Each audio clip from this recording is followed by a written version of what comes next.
Hi, everybody. Thank you very much.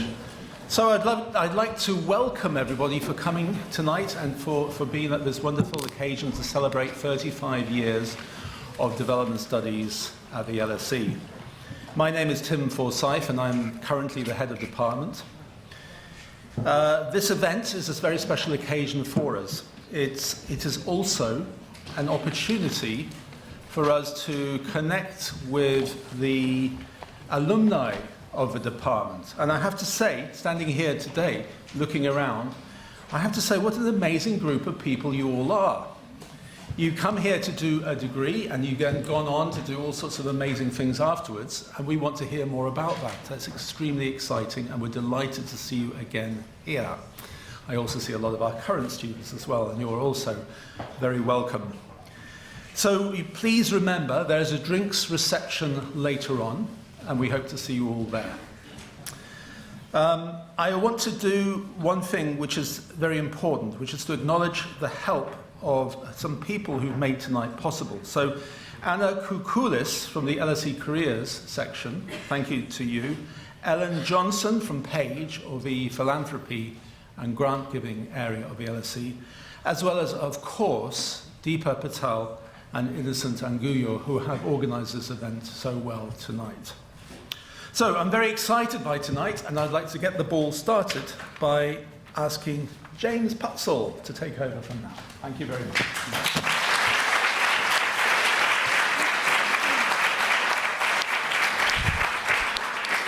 Thanks, Tim. This is really a special moment for all of us at the department. You know, the Development Studies Institute was established as Destin in 1990 by Meghnad Desai and John Harris, who were the co-founders of this effort to introduce development studies here.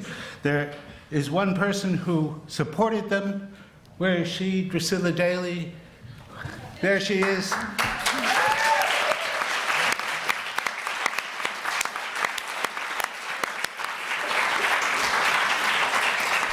She's the only person in this room who's been here longer than me. So Drusilla, thank you for all the efforts you've made over the years to make the study of development happen at the LSE.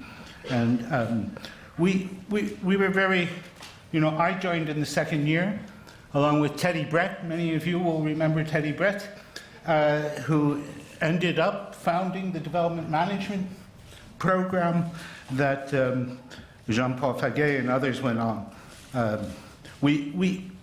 The third person who was around, or fourth person who was around right in the beginning was Ian Rowlands, who was, from international relations, working on environment. And then very quickly we were joined by Ines Smith and Elizabeth Francis, working on gender. I'm not going to go through the whole list of the evolution of the faculty, don't worry. But I wanted to make the point because some of these very key domains of development were with us right from the beginning. The whole thing was established really on the tradition of the LSE for interdisciplinary and multidisciplinary study of problems found in the world. So we wanted to set up a place where we could promote the postgraduate study and research on the developing world, those parts of the world that have been, those countries that have been incorporated in an adverse way into the global economy. And that's really been the motivation that we had to come together from different disciplinary backgrounds to build a program of research and study.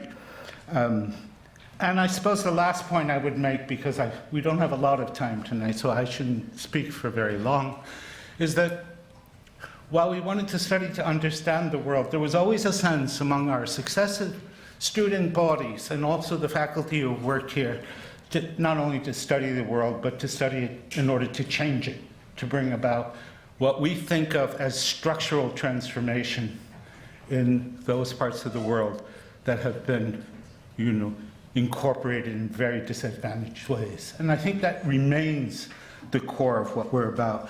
We're so happy to have a panel here whose biographies are all available on this event website. So I don't want to, I could go on about each one of them at great length. And I'm recognizing faces here and there, and I'm just resisting also, calling on you to introduce yourselves.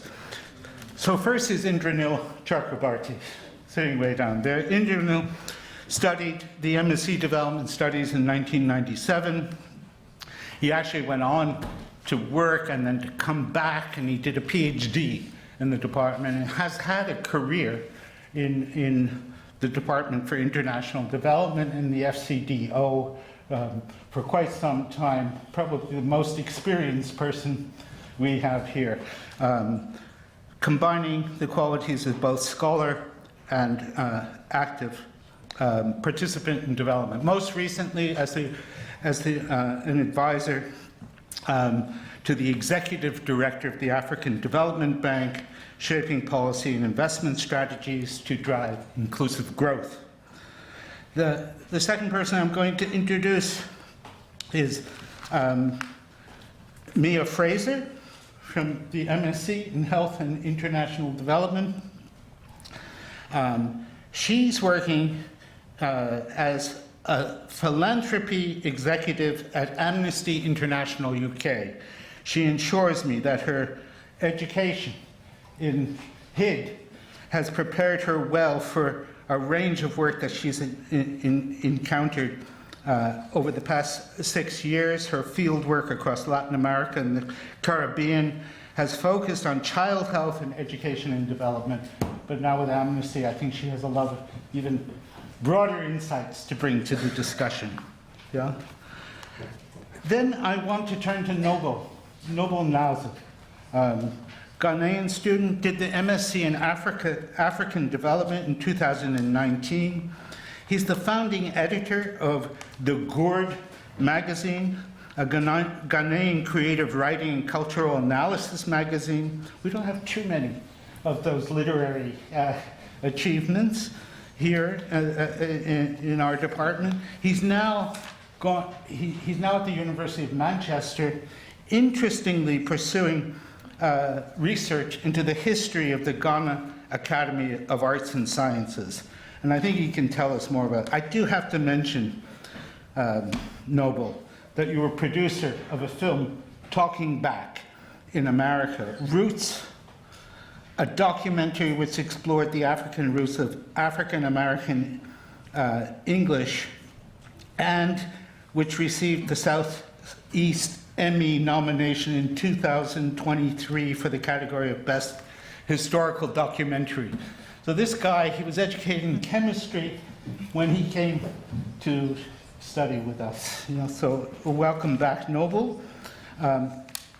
Then I want to mention and introduce Lisa Albania-Hiatis. She thankfully stepped in at a very late date to join the discussion tonight. She did the MSc in Development Management in 2019, doing very important work as Assistant Vice President of Structuring and Organization with KfW Apex Bank, London. So she's our person from finance who's going to tell us how the world is working. Okay, look, I could say a lot more about this panel.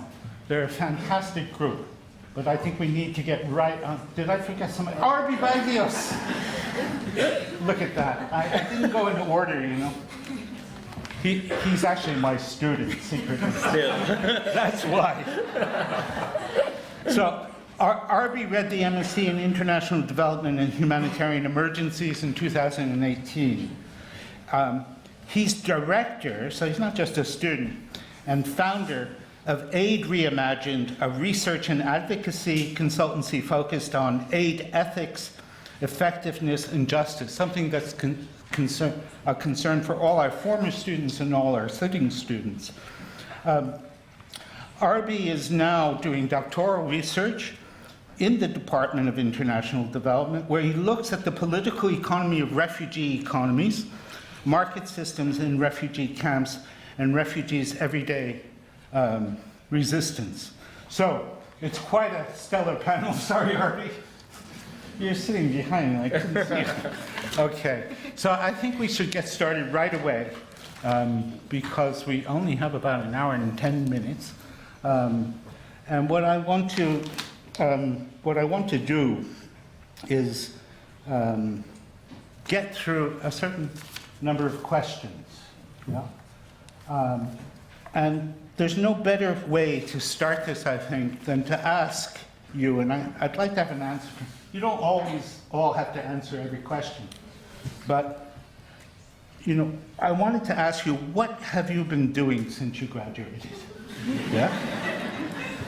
And what's been the single most important thing that you remember from your studies that's helped you in your career, if any? So, Indranil, why don't you speak up first? Thanks very much, James. I hope you can all hear me.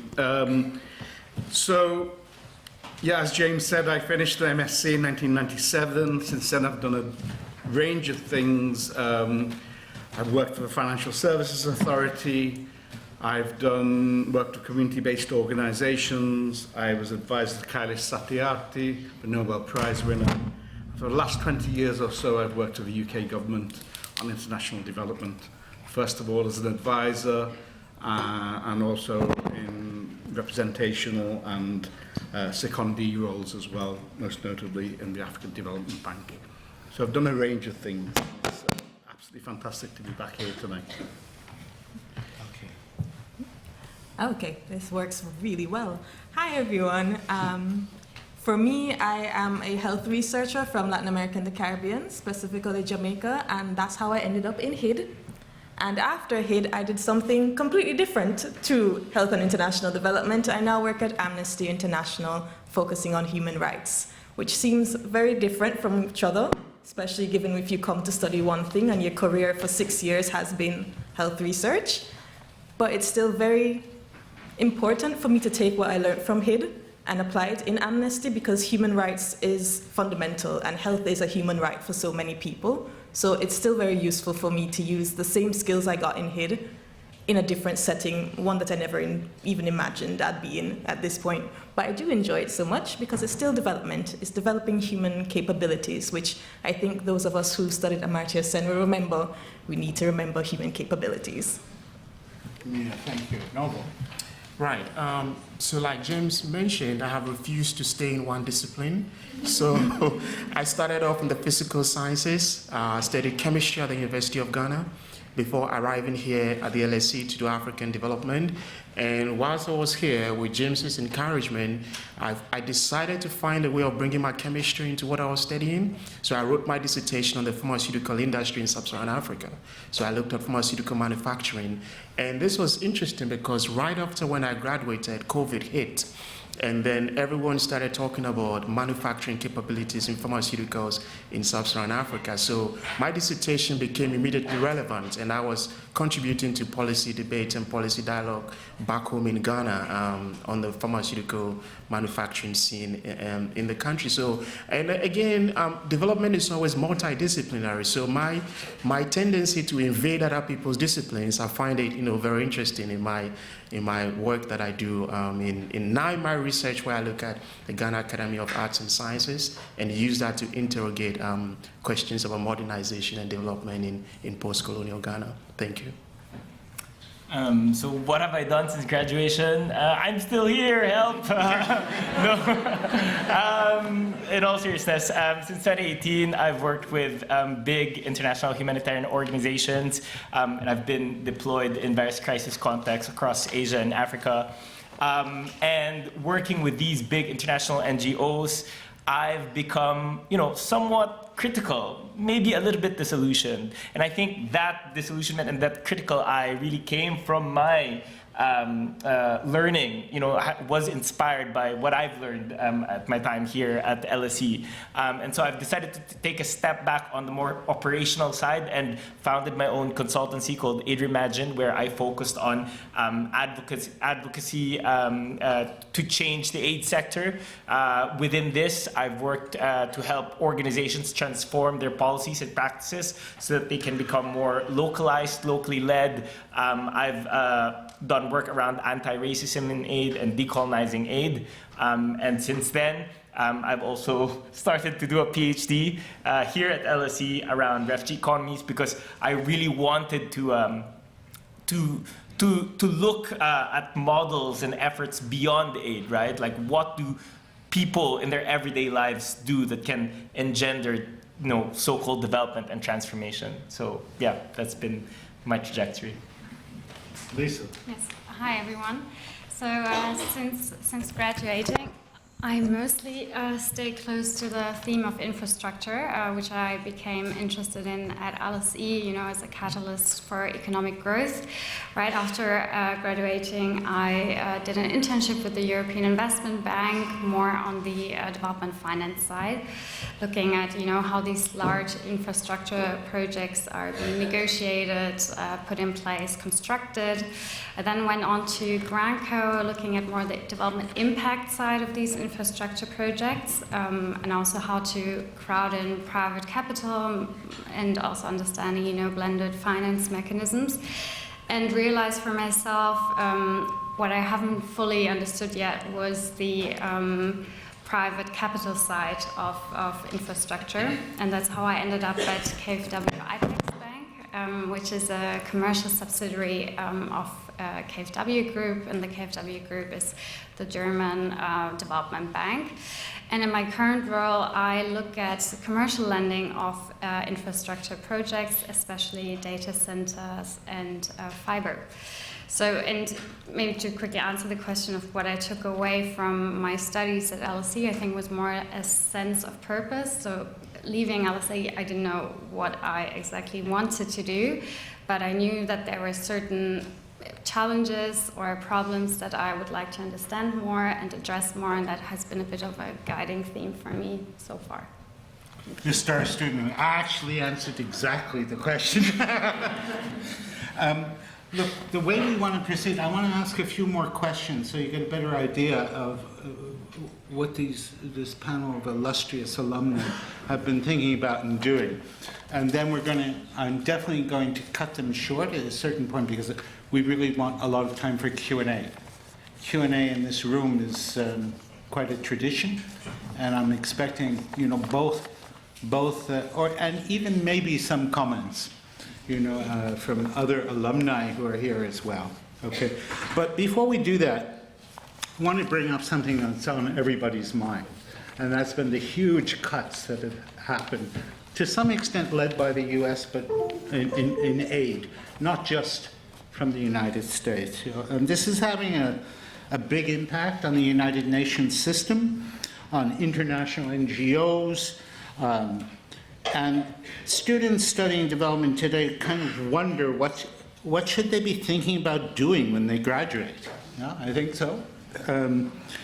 From your perspective, can you say something, how students can today, both those from developing countries and those from the high-income countries, how can they use the knowledge they're gaining in their studies in the world as we find it today? I think some of you have already hinted at this, in just talking about what you're doing. But maybe I start on this end this time. Yeah, no, thank you. So I strongly believe that the skills that we take from our development degree is applicable throughout many careers, especially, the critical thinking, the problem solving, the solving of complex issues. So that can be applied to a variety of sectors, be it consulting, financing, or politics. I also believe that soft skills are becoming more and more important, especially, also due to the rollout of AI, adoption of AI, so in the workspace, soft skills are going to be critical as well. Maybe, you know, for anyone looking for a role in development, my advice would also be to focus more on the themes or the passion that interests you, and then focus on also skill building environments. It doesn't necessarily have to be, your first job doesn't necessarily have to be the development job. You know, you can also find purpose in other industries and focus on that skill building that you can then maybe later apply again in a development context. Thank you. Murphy. I think for me, two things.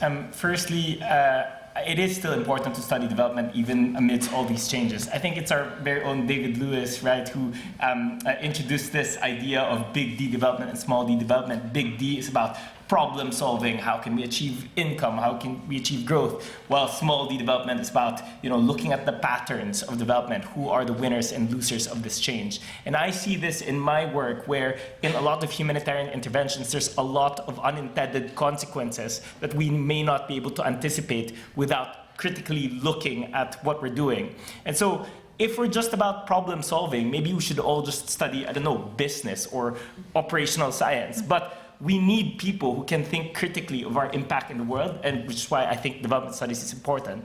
But my second point is, a lot of us who are trying to champion locally led development and locally led action, you know, maybe are saying, you know, a lot of these aid cuts in the global north and donor governments, I mean, maybe it's time to change things, right? There is cost to this, and it's obviously causing a lot of upheaval, but this means that we can still do good things and good impact, but it'll be something different.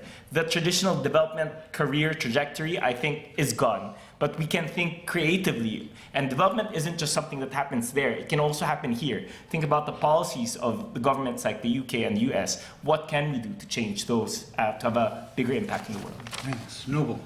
Yeah, I mean, traditionally we know development aid always comes with conditionalities, and these conditionalities impose certain policy strategies on developing countries that sometimes can be counterproductive. So in a way, with this, the big players out of the way, and there is now more room for creativity within the policy space. So now if you are a development studies student, you've definitely encountered numerous case studies across various regions. So now will be the time to engage creatively with government, you know, within the local context, or with business within the local context, to now, I mean, implement some of the strategies that you have read, you know, in case studies, which you wouldn't have been able to where the USAID or the World Bank kind of, you know, coming in with their monies. So I think it opens up a creative space within the policy arena, and then you can have more ideas coming in from development students, graduates, is what I think.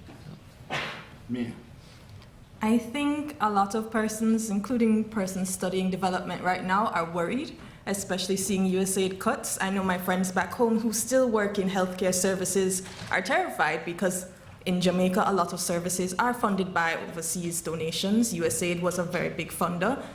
And that can just shake your ground in how you think your degree or how your usefulness is applicable in the market afterwards. And I'm an example of that. I come from a very strict development background, working in the field in healthcare research. That's fundamentally what we think of sometimes when we think of development careers. But then after coming to the UK, studying at LSE, I learned there's so much more you could use your development degree to do. Example, in my job at Amnesty, you'd think, what am I doing with development that much? But I use a lot of the data skills I used while I was at LSE to be able to get data from our existing programs and speak to donors and speak to persons who are giving the money to different programs, because being able to translate data into something that's applicable and relatable to what persons see on the ground, that's very important. And that's what you do every day when you have to read 10,000 lecture notes and 10,000 readings you get for your seminars. You have to digest that information for yourself and be able to present it back to people. And that's a core skill you need in any job very much, being able to digest and then bring it back to persons and sell it, because you're selling yourself and you're selling your knowledge. And I think whether it's in an exact development role, if you get that role in a development agency or in a different agency. Your knowledge is cumulative. It never goes away. You just compound, and then you're able to share it with others. So it's always useful to have in your back pocket and at the ready. Thanks. Indranil, as a representative of one of those big players that's out of the way. No pressure here, James. Listen, I think there's certainly a shock through the system as a result of the cuts in international development aid. But I think, as Noble mentioned, it's also important to recognise some of the opportunities coming out of this as well. In my mind, one of the big opportunities to perhaps turbocharge democratic accountability in many countries and strengthen the citizen-state relationship. As well as what people have said in terms of critical thinking and transferable skills, what I would say is keep hold of the values which brought you to study development studies and use those values and your critical thinking and your knowledge to address development challenges which are on all of our doorsteps. Poverty, inequality, access to services, it's not unique to the global south. You have examples of that in the UK and in European countries as well. So rather than trying to wait for that golden posting, look around, take the opportunities which are here on your doorstep, wherever your doorstep may be, and apply your values and apply what you've learned and how you think about the world to those challenges. Thanks very much.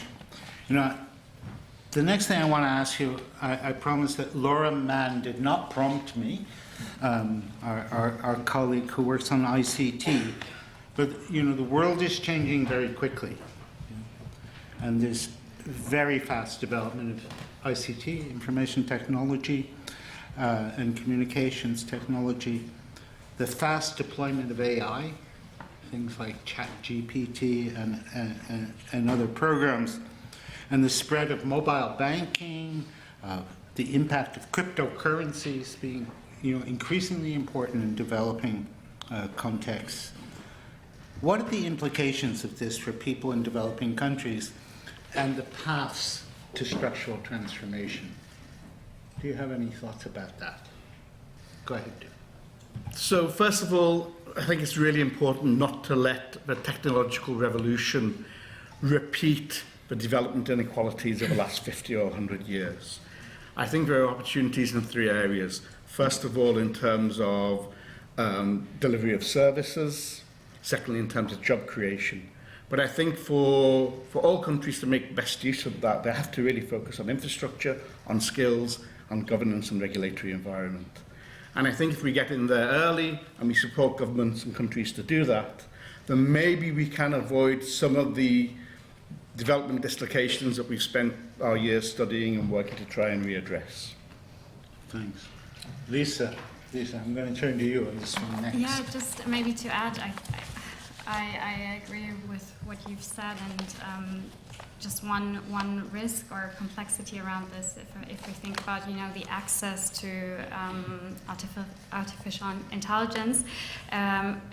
The example of the construction of data centers, right, is very key, that also developing countries have equally access to that, and that obviously comes with a lot of other constraints. You need access to reliable power, you need access to cooling technologies, you need access to skilled laborers. So these are all other challenges that we need to equally address when we want to make sure that developing countries can use or make use of AI and genuinely use it as an opportunity to leapfrog.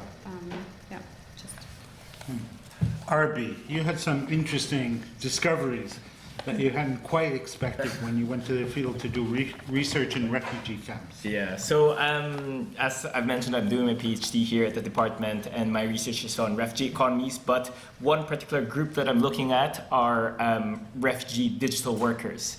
And what I found during my fieldwork is that inside these refugee camps, there are now kind of like basically offices where refugees are employed as data annotators. What are data annotators? They're the ones who are trying to, we think of AI as something that is like self-learning and that it knows what it's doing, but actually there has to be labor that teaches AI to begin with. So if you think about driverless cars, it can't just identify what's a pedestrian or stoplight. Somebody has to label thousands and thousands of images. Oh, this is a pedestrian, this is a stoplight. And refugees are already doing that. And I think, I'm still writing my PhD, but the insight here is that there are human costs and there are labor that goes into the AI, and we should think about that carefully because as you mentioned, we should not try to reproduce the inequalities that we have seen over the last few decades. And this is something that isn't being talked about, the human and the labor that it takes to power these AI technologies. For me, I always look at it this way. Developing countries always have to contend with the challenges of structural transformation within a specific scientific and technology milieu. So that if you look at it within the historical context, immediately after independence, where there were massive, reconstruction projects going on across sub-Saharan Africa, that was the period. This is 1960s. Was a period of the space. This is the space age and the nuclear age.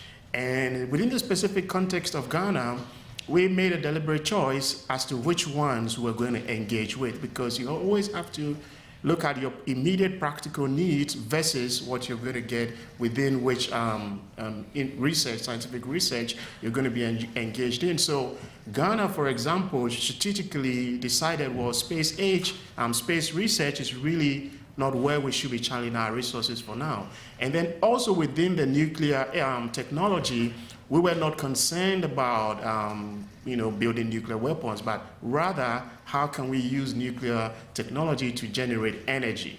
So it would always be the case. The very nature of science means that it is always changing very fast, and you will have to contend with questions of structural transformation within a specific milieu. So within our contemporary milieu, I would say we always have to look at it. Which ones immediately can have some practical benefits, at the same time being cognizant of the fact that we don't want to lose out on training experts who understand the latest science and technology. So it will always be which ones to be quite selective about how to engage with which scientific technology of the period.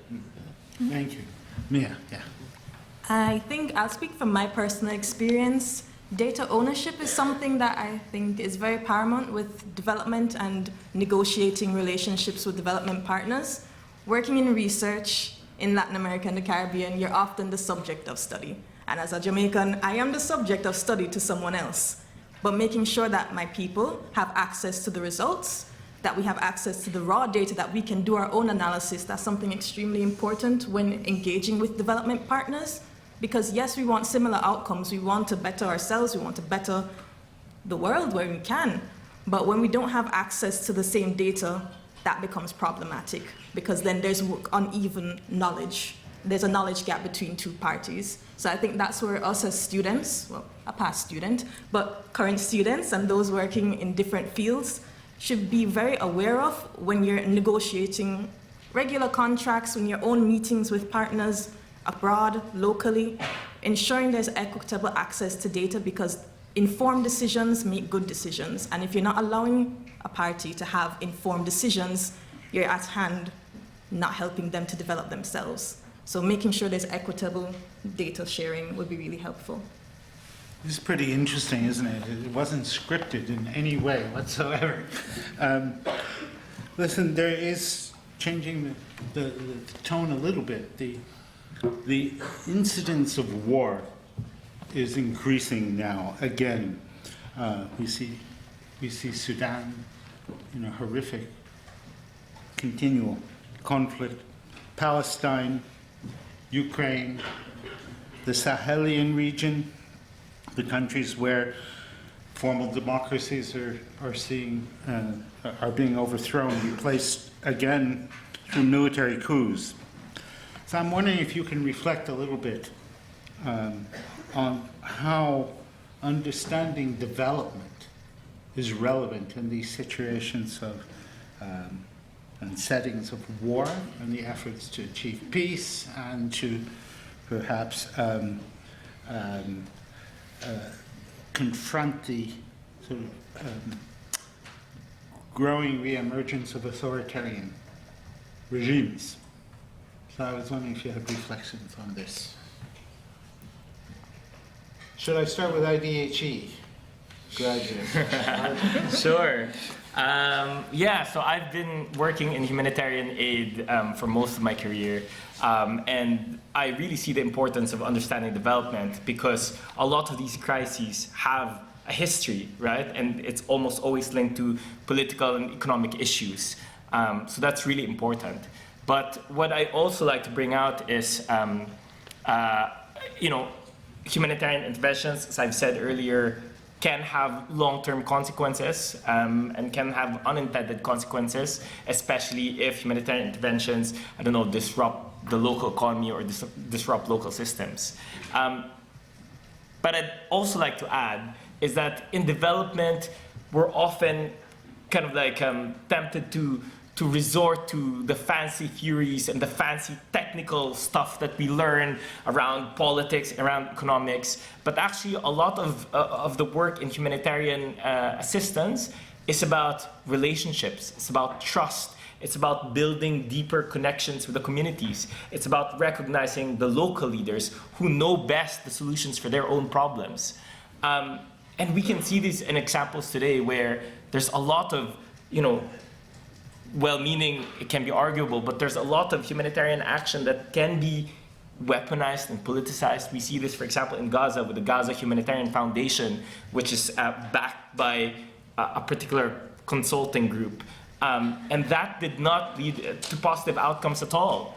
And I think, beyond these theories, this technical knowledge that we have, we also need to think about the relational knowledge, the connection, the trust that we have with these communities that we work with. I'm going to turn to Amnesty International. I think, well, in my line of work, this is every day. I have constant reels of emails about Sudan, about Gaza. It is what I live and breathe now, which is very important in how I digest information because it can get very overwhelming. It really can, but being able to understand that at the heart of many things, development is still a core factor. Having the capability for someone to say that they have a future and they can strive to be and do something else, that helps a lot in terms of determining instability in countries and wartime activities. So building human and individual capacity through development. And development comes in multiple aspects. It could be through health. It could be helping civil societies get a firmer hold in a different country, but helping individuals feel that they are possible, giving them that belief that they can and they will become something and they can do something collectively together. That will help to build a stronger foundation and a stronger ability for civil society to flourish, which is what we work in, helping civil society to give persons the opportunity to rethink their future and not choose instability instead, because when persons are left without many choices or in a sense of waithood, trying to achieve different elements of adulthood that they want to achieve and it's not accessible through different means, it's just not accessible to them, that's when people will start reaching for whatever is accessible, which can be unstable military, it could be wartime actions, but giving persons a possibility would be the first stage of development for them, individual development. Thanks very much. Lisa, do you have something you want to say on this? Maybe just to add a bit from my personal perspective and the example that you brought, I think there are certain areas like war zones where the driving factor should be development and not the private sector. And there will always be and always needs to be a case for aid in these areas. So yeah. That's really interesting to hear, given that all this discourse about the private sector leading in peace reconstruction. Indranil. So I'm conscious I didn't answer your first question fully, so I'll try and do two in one. You know, you asked about what were some of the influences studying here at the LSE which have guided me through my work. And one of the things that really sticks out for me, as well as colleagues and classmates and faculty, are two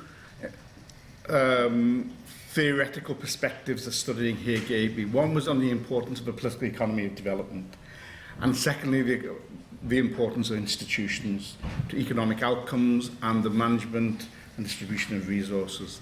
And I think those two theoretical perspectives have given me a very good insight into understanding some of the drivers of conflict in places that I've worked on or worked in. And helped me to understand some of those drivers in a much more nuanced and complex way than is often portrayed in the press or elsewhere. And I think having that, being able to see conflicts and the drivers of conflicts through those sorts of lenses can actually result in much more durable and effective responses to that, and create the possibility for longer peace-building kind of opportunities. Mm-hmm. So that's one way in which I guess I've married the first question and your last question. Thanks a lot. Noble, as somebody who studied under our beloved late colleague Thandika Makandawiri, Right. I'm wondering what your reflections on this question are. Yeah, and you're right. I mean, Thandika, they tell us that, you know, in Africa, we really have no choice than to develop within a democratic milieu, because authoritarian military governments have really not helped the continent that much, you know, because development has to be negotiated, it has to be debated, and sometimes it's contested. And the best political atmosphere to achieve this type of interaction and dialogue is a democracy.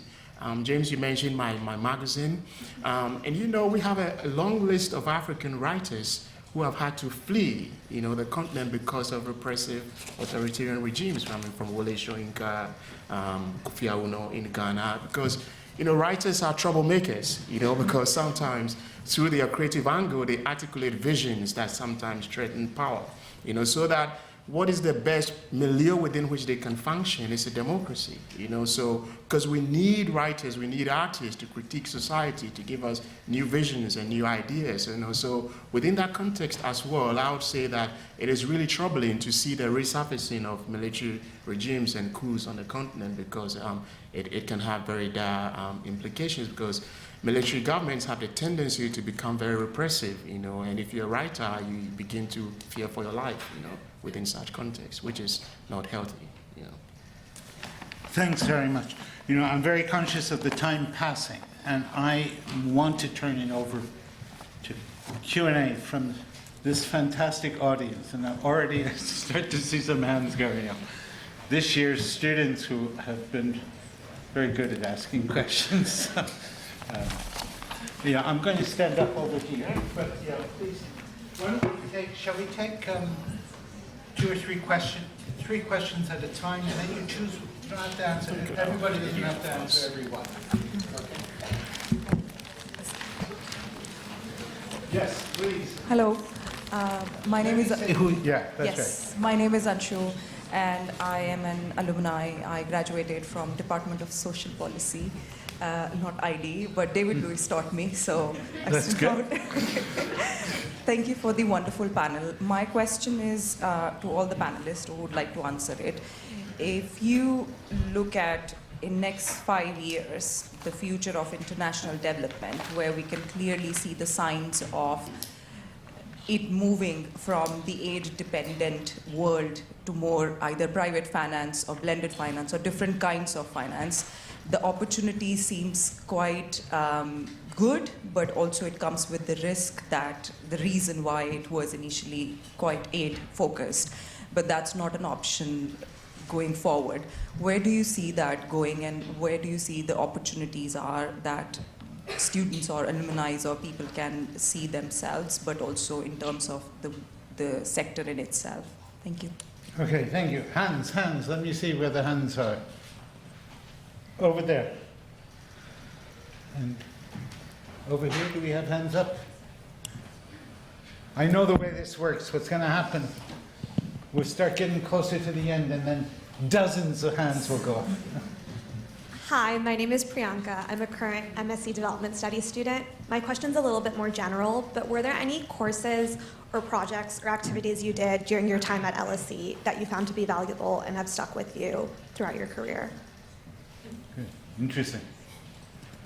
Okay. Okay, right here. All the people down front here. Okay. Hello, my name is Carla. I'm an alumni from Development Management, graduated last year. I'm currently working with youth and employability, and my question is for the entire panel.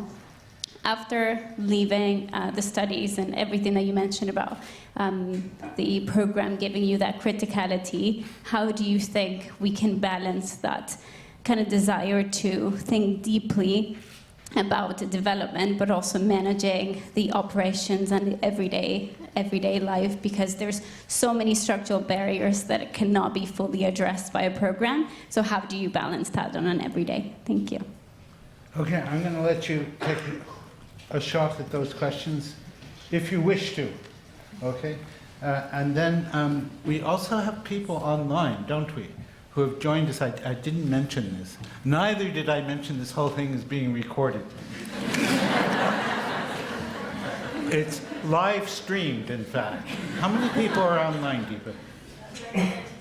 37 are online. Okay, and I think they're from, they're mostly alumni. I see some names here, some Frederick Goloba Mutebi from Rwanda, who did the program in the first year when I was teaching on it. He's there online. But go ahead. Yeah. Yeah, Arvi. I'll have a crack at all the questions. The first one around the future of international development. I've been fortunate enough to be part of a lot of conversations around this, being someone who works in trying to reform the sector. And I would say that it's pretty dynamic and it's a very exciting space. There's lots of ideas out there. There's, for example, the Reimagining International NGO Project, the Ring Road Project. One of my, oh yeah, Deborah, hi.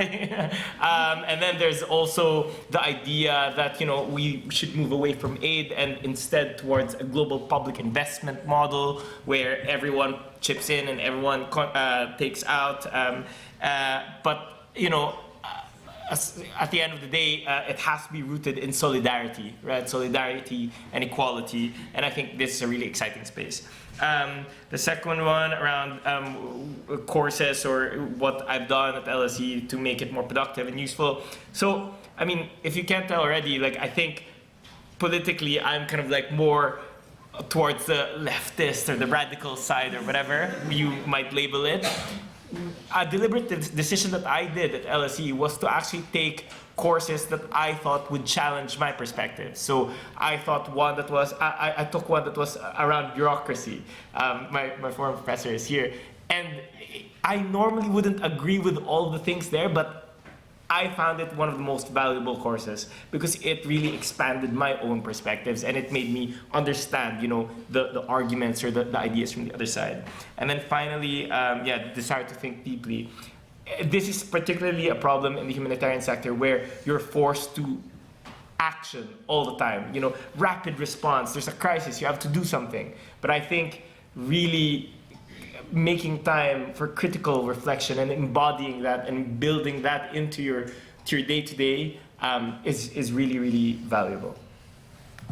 Okay. I'll just take a crack at the type of the courses that I took here, but I'll rather answer the reverse. The course I regret not taking is Professor Kate Maher's Informal Economy, you know, because my friends will come with interesting readings and discussions, and I'm like, I should have taken this course. And then I remember mentioning it to her, and she said, well, then come back and do a PhD that you can take.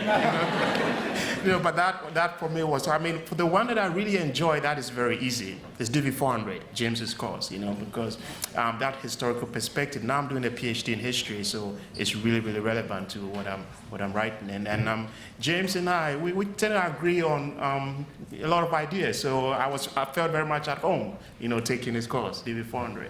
Yeah. I didn't prompt him or anything.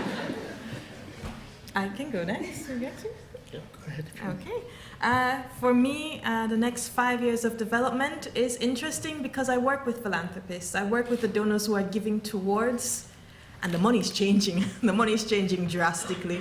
You don't see as much coming from governments or big institutions because they're strapped. They're huge institutions that have huge overhead, and it's hard for big things to maneuver. We're seeing a lot more coming from individuals, persons who are a lot more nimble in how they can give money, and they're using it as a form of collective power. So for Amnesty, we are collective power. We don't take money from governments or institutions. It's collective people power, and I see that's being something that's going to drive in the future. People coming together, pooling their money, no matter how much you can give, but pooling their money because they're passionate about a cause, and a cause that they see in the future will build a better society for not only them, but persons far away from them. But it's just being someone who cares about the most vulnerable. That's where development is going to be, making sure that the most vulnerable are protected and seeing how best we can fund that. From the funding perspective, that's where we feel the money is going. And I think the second question about my favorite course, hi Tiziana. I really like the data courses because we did data and demography, and I could see for the first time numbers in action. Not only just a huge report that comes out from The Guardian or gets posted on a website, I can see the numbers that goes through and how it actually churns out into results. So I think that one was one of the most eye-opening courses I got to do at LSE. And then with Tina, I did labor rights, which I directly use now in my work at Amnesty, because labor rights in terms of healthcare workers is something we actively work with now in human rights, because healthcare workers are the backbone of many of the services given.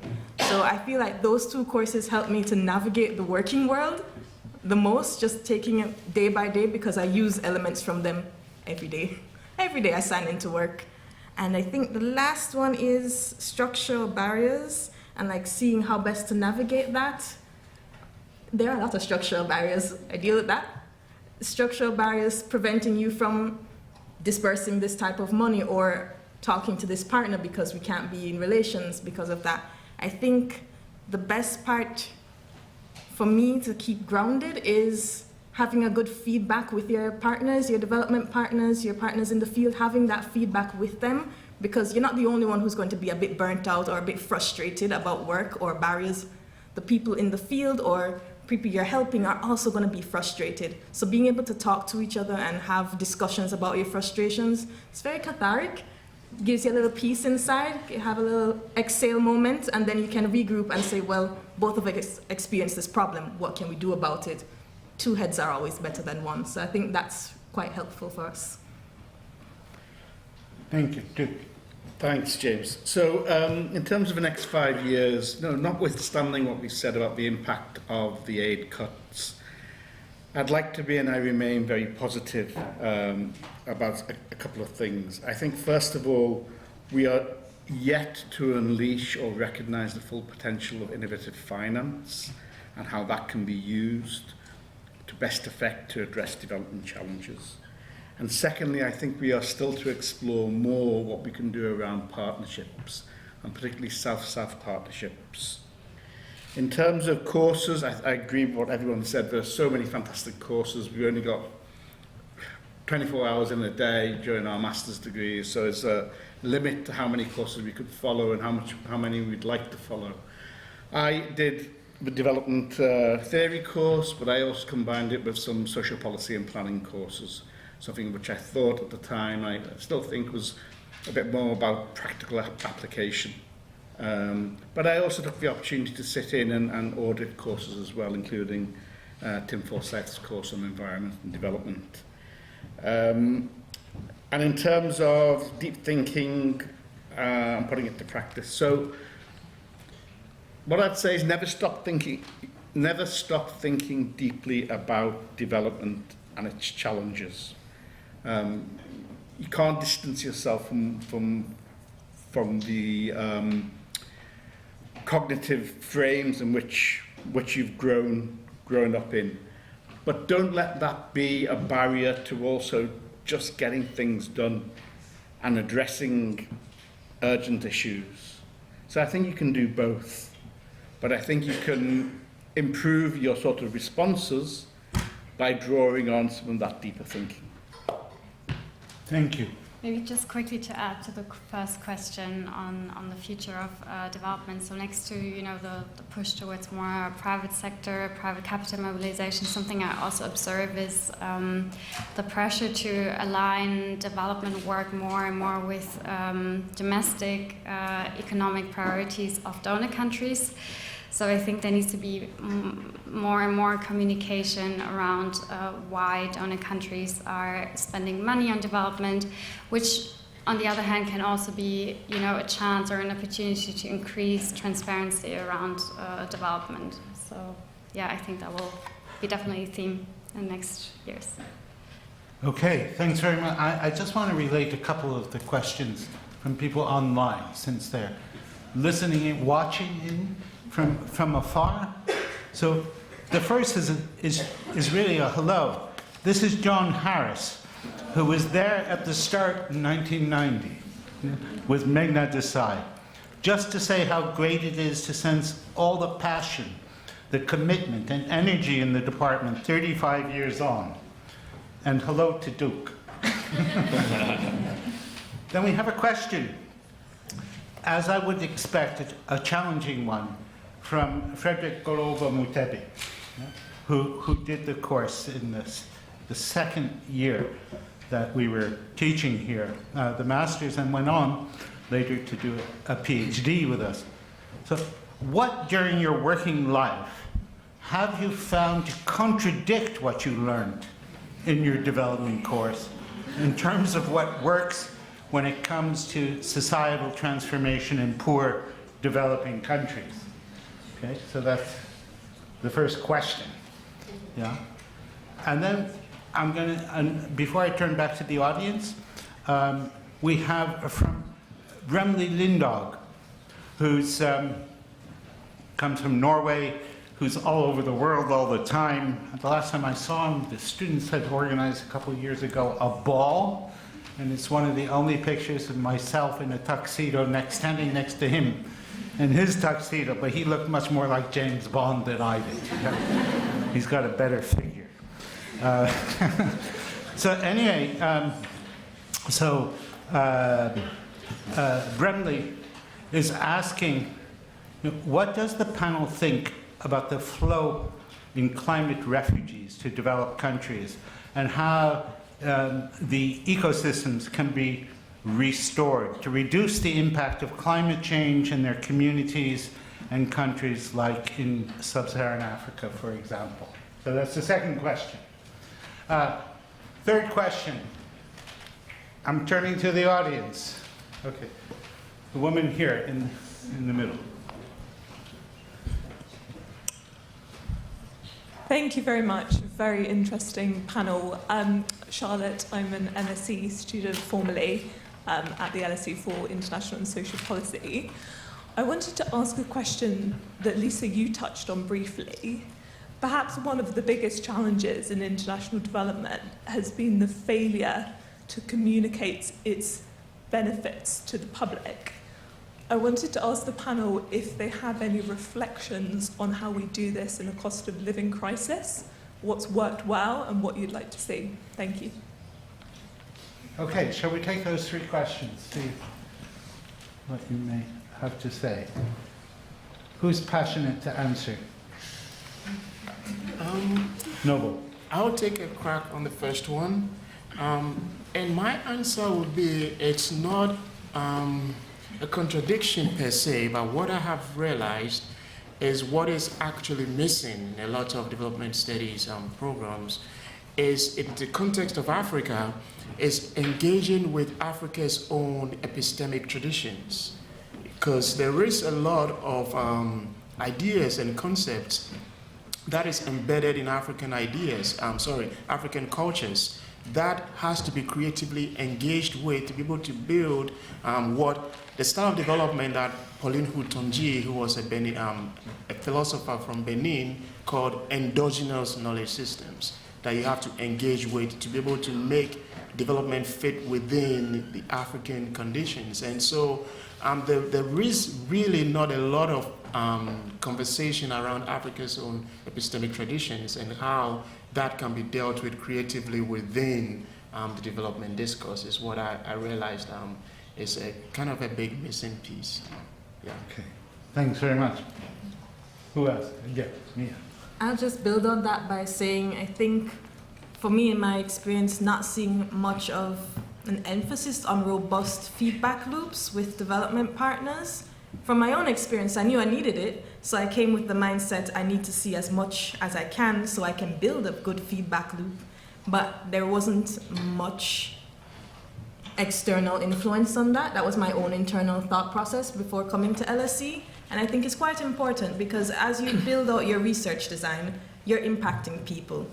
From a large organization, you're impacting how they roll it out, and you're impacting the individual who has to figure out their life now that a new package of development has landed in their country. So being able to be open to feedback from development partners to say, okay, this isn't really working, there was a hurricane, this can't really be implemented right now, give us more time, and being able to be flexible to that amendment and say, okay, let's see how best we can work together to amend and see how we can figure out something that works for you. So seeing an emphasis, a greater emphasis on feedback loops would also be something that will benefit current students, future students, just making sure there's always a feedback loop built into your thought process, always asking, okay, how are you affected by this? What can I do better? And how I can build this better for both of us. So I think that would be great. Thanks very much. Yeah, Arby.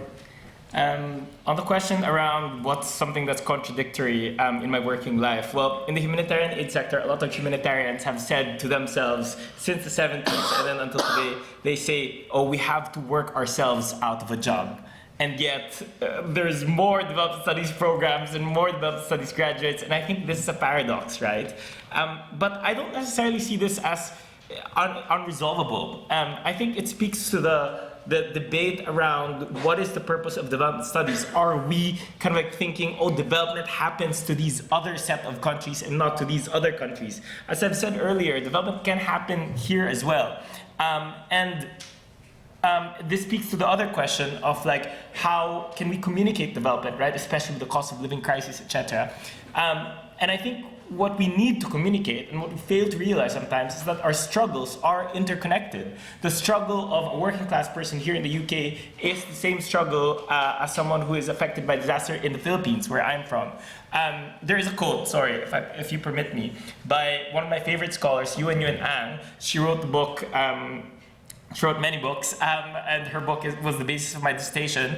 But she said recently on LinkedIn, she was talking about this view of Chinese exceptionalism, right? Like a lot of Western pundits are saying, oh, China is so different and China is doing something extreme. But what she said was, that is not to say the West and China are the same.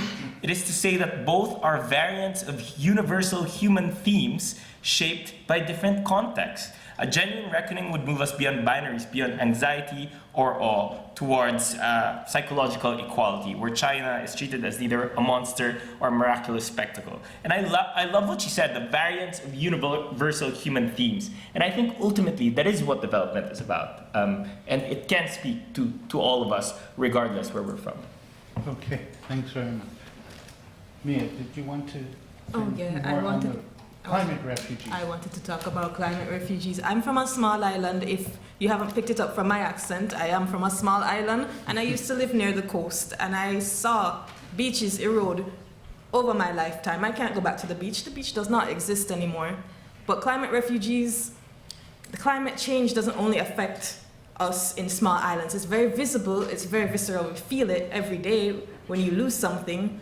But it also affects persons living here. The winter is terrible, I've realized. It's terrible here.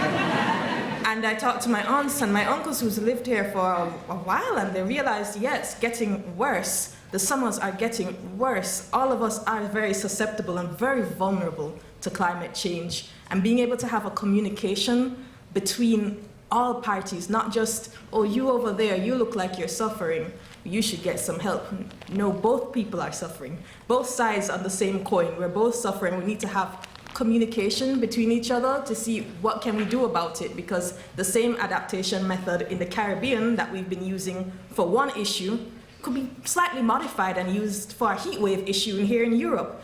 It's a global issue that all of us need to look towards each other to figure out how have you been adapting in this environment, because my environment is changing too and we need a solution. But the solution probably exists. As Noble was saying, you have to look at your own context to see what existing development drivers are there and what innovations have been coming from your own community, and see how that can be played and placed in different contexts. Because now, at this rate, we all need a helping hand to see who we can help best and how best we can help them with what we know already. Because knowledge is still very cumulative and we can use it in every context. Okay, thank you. You're up. Thanks, James. I'll be brief. First of all, I'd like to give a shout out to John Harris. John was my master's and PhD supervisor, wonderful human being, a fantastic supervisor. Wherever he is at the moment, I wish him all the best and look forward to seeing him soon. Second shout out to Fred. Fred is my buddy. We were never in the same class together, but we seemed to spend a lot of time together in the same computer room. Fred has been to my home in Liverpool. He's still a legend in Liverpool. Friends of mine still ask about him. Says a lot about Fred. Says a lot about the kind of impact he has on people. Listen, very, very briefly. Contradictions. I don't know about contradictions, but one of the things I think we underappreciated when I did the course, and maybe it's changed since, is the value of lesson learning from peer countries. So, and I think there's a lot to be said for that, and it's something we should explore more, and maybe it's already being done in the courses now. In terms of ecosystems, I think a lot of the solutions have been framed in terms of climate change mitigation. I think for many countries, but particularly for the African continent, we have to start thinking much more in terms of adaptation. And we have to reorientate our support mechanisms towards helping countries adapt to the impacts of climate change. And there are some very interesting and innovative approaches of how to do that, not least from, for example, the AFDB, where I've just come from. In terms of how do we tell the story, I'm not sure if there are any best practices, because if there were best practices, then I don't think we'd end up in a situation that we find ourselves in many Western countries where the public support for development and aid is dwindling. I think what Arby said is really compelling. You know, relating development challenges overseas to challenges that people face in all of our countries on a day-to-day basis, I think is very powerful and can certainly help people relate to what NGOs and development agencies are trying to do by linking it to their own day-to-day challenges.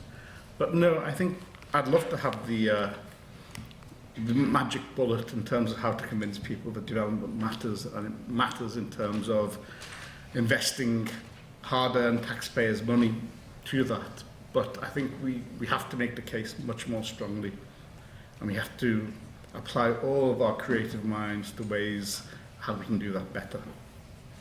You really have become an august guy full of wisdom.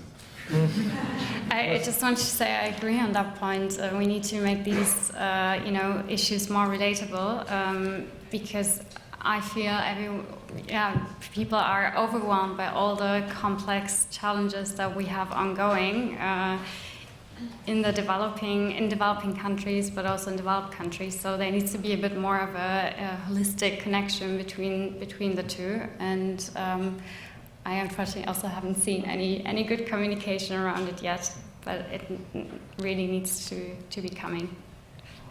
Okay, I'm quite conscious of the fact that we're running close to time, but I would love if there are other hands up. Are there other hands and questions?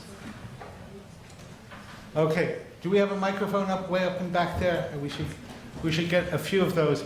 We'll see if we have time. I told you, there would be everybody raising their hand later. Yeah, if we could, we'll take several, okay?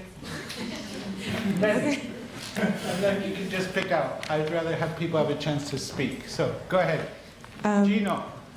Does Gino have a question? Yeah. Where's the mic? Oh, sorry.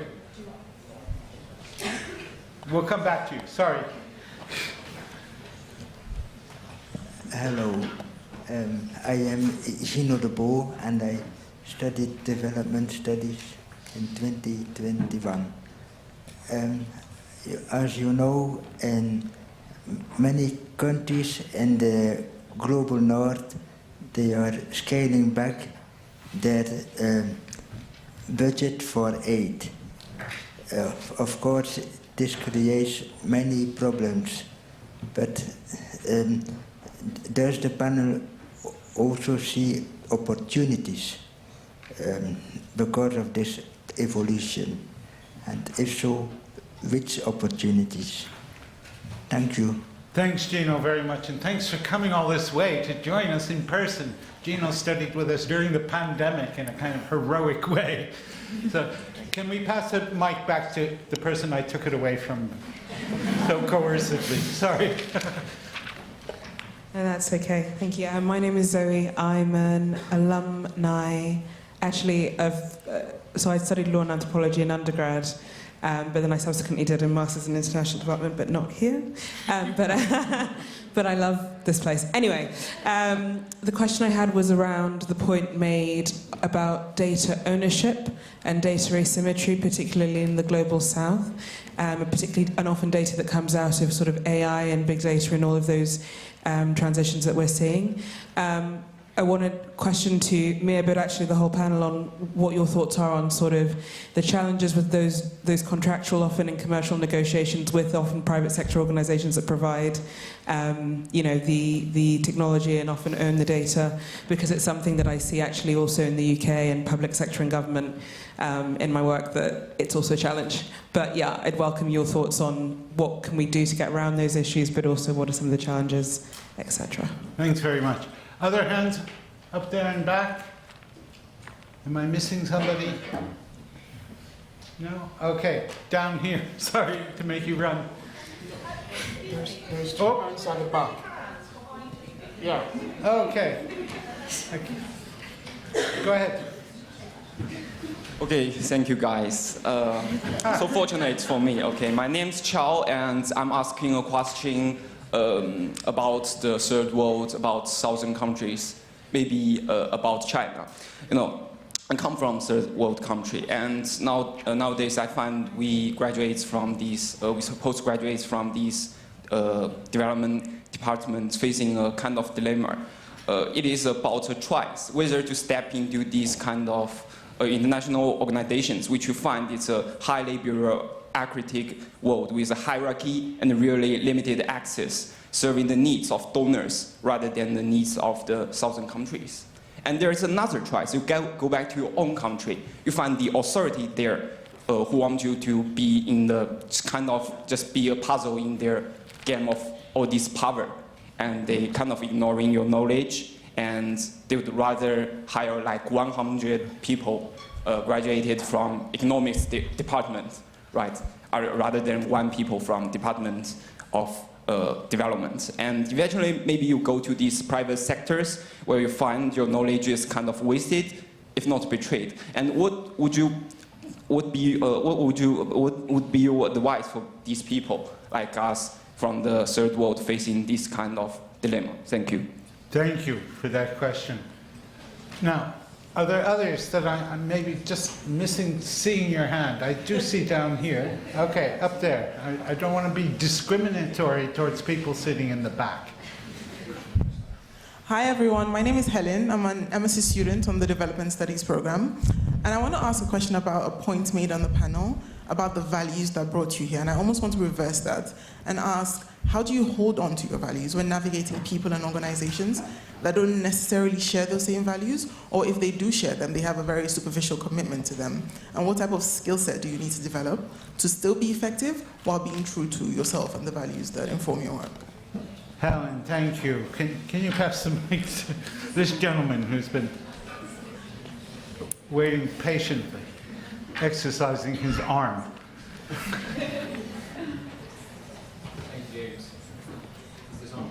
I think so. No. Speak right into it like this. No. Yes, Yeah. now. It just so happens that my question has already been asked just now, but I'm just going to add a little bit of context to it. You wait long enough. just very quickly. I graduated from the department in 2007. I worked in development from 2008 till 2016. I found all the jobs that I worked in were full of people who were self-serving, quite passive-aggressive, competitive, and ultimately not really focused on development. I couldn't hold on to my values, Indranil. I got disillusioned and I left. And for the past 4 years, I now work in a large finance company as an account executive. And I really feel sad that I was not able to hang on to my motivation.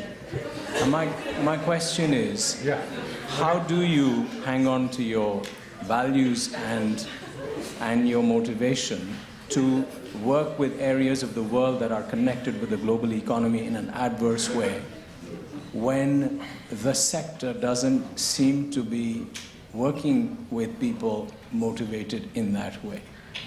And, okay. yeah. I think it's great to have a little dose of realism here. Not to mention honesty. Yeah? So thanks very much for that. Can I see? Okay. Here.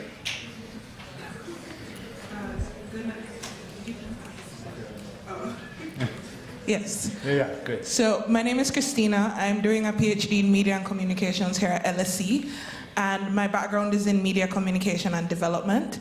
I'd like to ask the panel how and if the department is responding to antagonistic discourses and actors towards aid and international development, which I think is very connected to this comment that was just made and this question.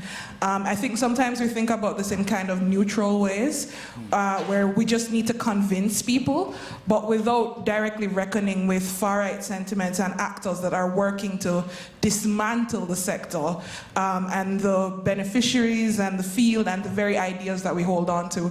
We might be working in circles, essentially. So how are we working not just to convince people that it's good, but to also counter the narratives that are telling them that it's bad? Okay, I'm very conscious that we're running to the end of our time, and all of you probably want to go and rush to be one of those who gets access to a drink up in the reception area up here. So I'm going to ask you just to pick and choose very brief comments, because I think Jean-Paul Faguet wants to come up and close this session. Yes? So go ahead, RP. I'm going to answer the question about values, and maybe it touches on the other questions. I'm going to give you two really quick stories. I met these two people.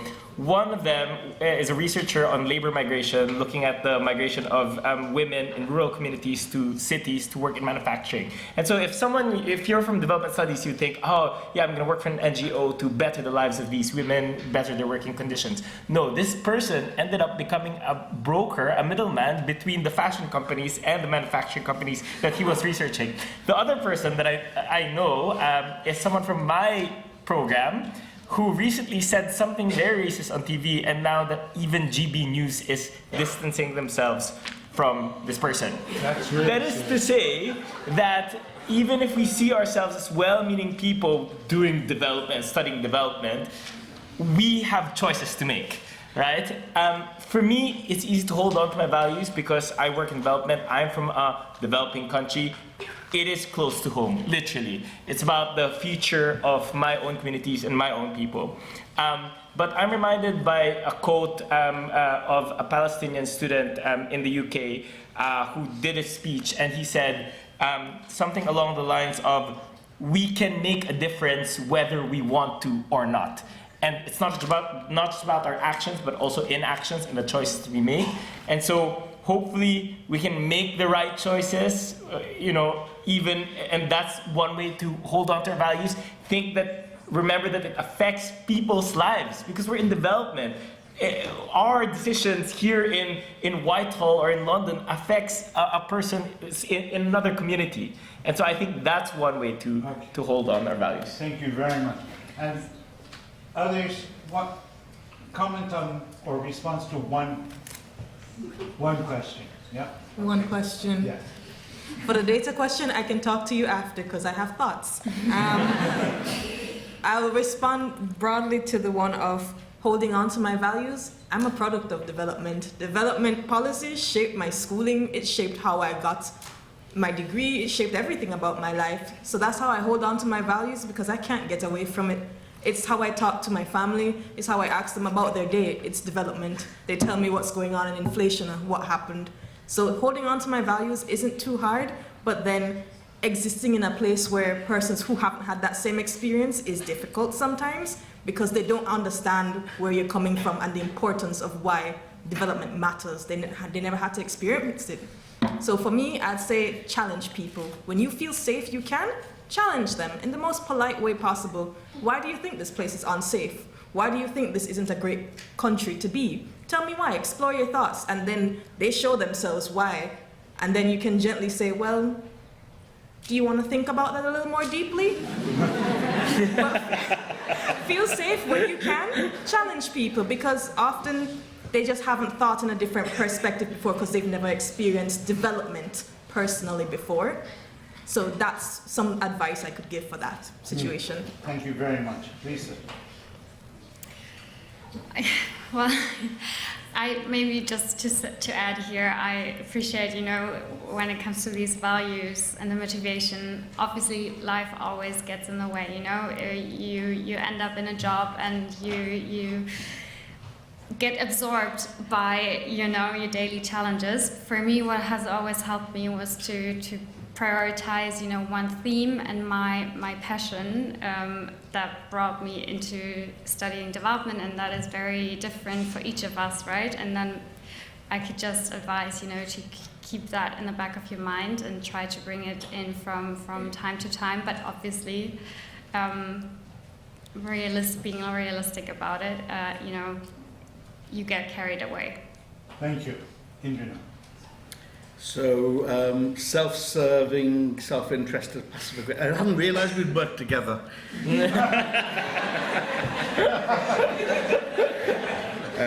Joking aside.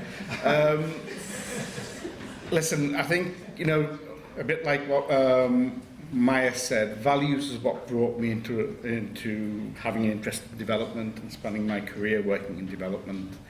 Values is what gets me up in the morning. It allows me to look at myself in the mirror without laughing too much. And my apologies if it sounds glib, but what I'd say is it's really important to stay close to your values in what you do and in how you do it. Okay? And it's not always going to be exactly at the same level. But I think it's really important in terms of how you behave, how you interact, how you treat others. That's how, regardless of the situation you face, you can stay true to your values. Okay. Thank you. Noble, right. Last but not least. Okay, so to the question about coming from the developing country and being caught in the middle, not knowing what to do if you go back home and then or if you stay here, I'm kind of going to answer it an indirect way. Because I'll use a literary example. Derek Walcott, the St. Lucian poet, he said when he started his poetic career, he was confronted with a challenge where there wasn't really a Caribbean poetry tradition to draw from. And so getting that base from which to operate was difficult. And he came up with a phrase to describe his situation. He called it the prodigious ambition, in the sense that he had to be prodigious and he has to be able to borrow from all poetic traditions across the world and to be able to weave a ground for himself. So when you're faced with such a challenge, you have to really become ultra creative and ultra innovative to be able to weave your own ground. It is difficult, it is challenging, And that is why he called it a prodigious ambition. So sometimes it is the only way out, and to be able to weave your own ground is very challenging, but it's doable. I mean, he went on to win the Nobel Prize, so it's possible. What a fantastic group, eh?